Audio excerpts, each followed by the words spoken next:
What is going on, everybody, today? And you're probably wondering, why no gameplay? It's just big face cam. Well, today I want to talk about a show I've been watching. I'm not done yet, episode 9, Solo Leveling.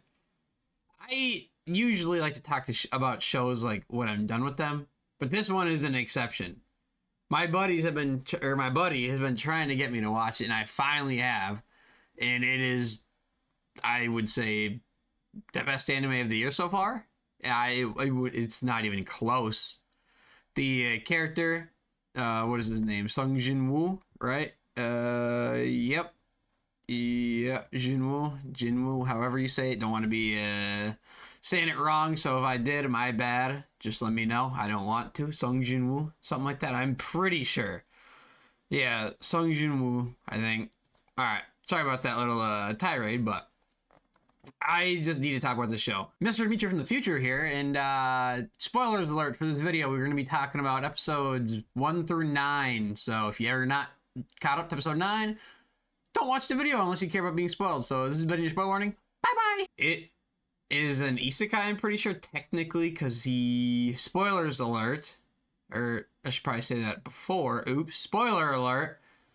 It's an isekai, I'm pretty sure, because he dies in the second episode and comes back in the third, but it doesn't really feel like he gets reincarnated. He just dies and comes back with a new ability, which makes him the player, the only person who can level up in the entire world.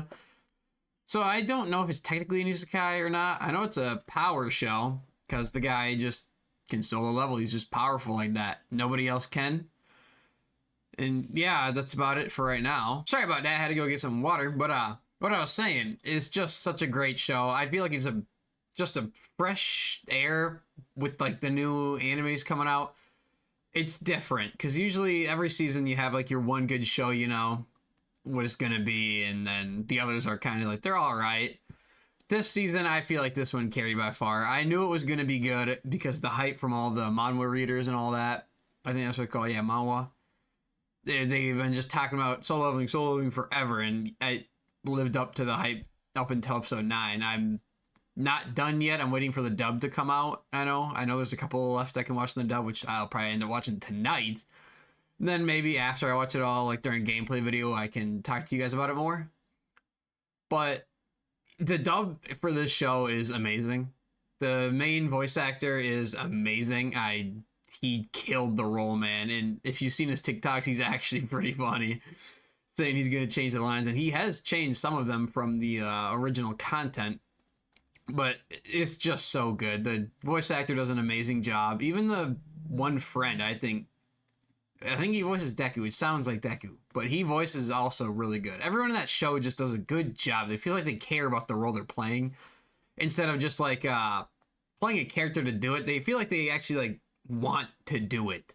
So so they just do a really good job, and it really shows like when a voice actor cares about the character. It shows, and we can definitely tell as the fans. Other big thing I want to talk about is the animation. I have not felt that it's downgraded any bit. I feel like it has been just top tier animation episode after episode after episode, and like the episodes just get crazier and crazier, dude.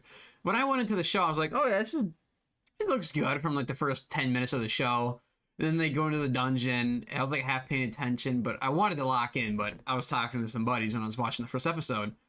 But then they go into the dungeon, and then they beat it, whatever, and then they find the secret area, and then, oh my god, the show just locks in. Like episode 1, it gets very, very gory. I did not expect it to get that gory. And I feel like it doesn't do it in a distasteful way. I feel like it just does it right. Like, because you can just do, sorry about that, gore to do gore and just have it at that. But I feel like the show just does it in such a good way where it's like not over the top, but it's definitely, I feel like, needed where it's at. And the characters that are doing it do it in crazy, man. Like, it just happens. I'm like, wow, I did not expect that dude's head to just get chopped off or get burnt to a crisp. Or an arm cut off, or yeah, stuff like that. Hopefully we won't get whatever YouTube for saying that, but yeah. And then episode 3, he wakes up in the hospital. He has the abilities. He finds the daily quest he can do, Which I think is just really cool because usually in an isekai, the dude just either is very weak at the start and has to like he just finds people to make him really powerful later on, or he starts out really OP and I still am entertained by that aspect of it because I like isekai and they're all pretty much the same. But in this one, he starts out weak and he has a daily quest he can do, which none of the others really do. It's like, yeah, go in a dungeon, level up, whatever. But this one, he has like training he can do every day, and I feel like it just adds a little more like sense, like video game. He's the player. It makes sense. He has to do daily quests to level up, and he gets loot boxes from doing those, and he can do more than one quest to level up faster and get better loot. Which is just it makes sense in like a good way, and I feel like the way they just expand on it is really good. Because then going later in the show, I'm gonna skip a couple episodes here because well, I just don't want to talk about every episode to keep you guys. I mean, you've probably already seen it or heard it because spoiler warning, we're talking about it. But even later on, they are doing a pretty good job at world building from episode, was it 8 and 7, 8, something like that. But in episode, I think 8, they bring like the big corporations, the guilds, and like show the top people, the S ranks, and they actually giving them like character. Reminds me a lot of kind of like One Punch Man. I haven't watched it, but from what I've heard, I know it's like the hero rankings, kind of like My Hero in a way. Like the top agencies have the best ones, and then they all have like lower like goons to help out. But I feel like it's just really cool, and the characters seem interesting. I haven't really met too many of them and like what they do. The one guy, I think the Zoro voice actor dude, I forgot his name on top of my head. My bad. I know I'm gonna get flamed for it, but yeah, nah, he does a good job. And then the zesty red suit, red hair guy with all the bling on. He's valid. I haven't really seen too much of him. He wants to go back to that island and do whatever he's got to do. Don't really know what happened. I think that's the one they failed on and whatever. But yeah, and then another good thing I like about the show, the dude's 20. You know how rare it is to find like an adult in an anime, the main character, let alone. I feel like it's just like, oh, finally, not a high schooler. Not a middle schooler. Like, it's just weird. Like, he's a grown adult who has a high school sister, I'm pretty sure. But it's just nice. 20-year-old, relatable, because he's in his 20s. You know the struggles of working, having to get money, being broke. He needs to pay bills. It makes sense. That's why he's doing all of it, to pay bills, which, relatable. And then the women are also good looking. I can't cat. There's some baddies in it, and they are 20s, 30s. I don't really have too much else to say about the show because that's pretty much where I'm at. The spider dungeon was also really cool. I enjoyed it a lot. I feel like the dudes using them as bait to get the more muddy and have the boss them in the cave. I thought that was a good idea, actually. Like, realistic in a way, but I feel like it's pretty video gamey in that aspect of it because Skyrim thieves be like, oh, stop right there, I'm going to rob you, and it's like, dude, no, you're not. Frick off.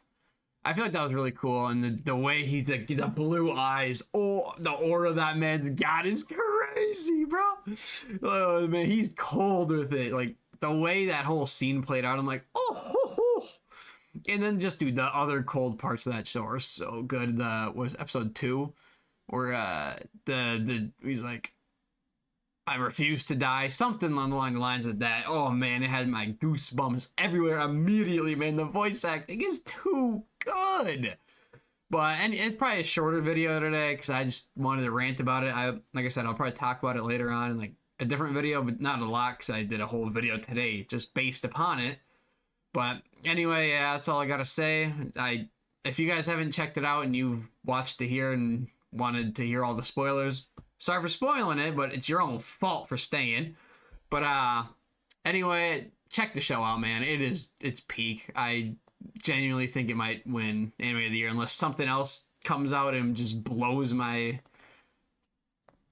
brain away. But yeah, so far that's in the lead by far, and I'm not even freaking done with the show, man. I know I'm hyped. People be saying arise, I don't know what it means. People are hyped for it, so I'm hyped for it. But yeah, anyway, this has been the video for today. I hope you all have a good day, and bye bye.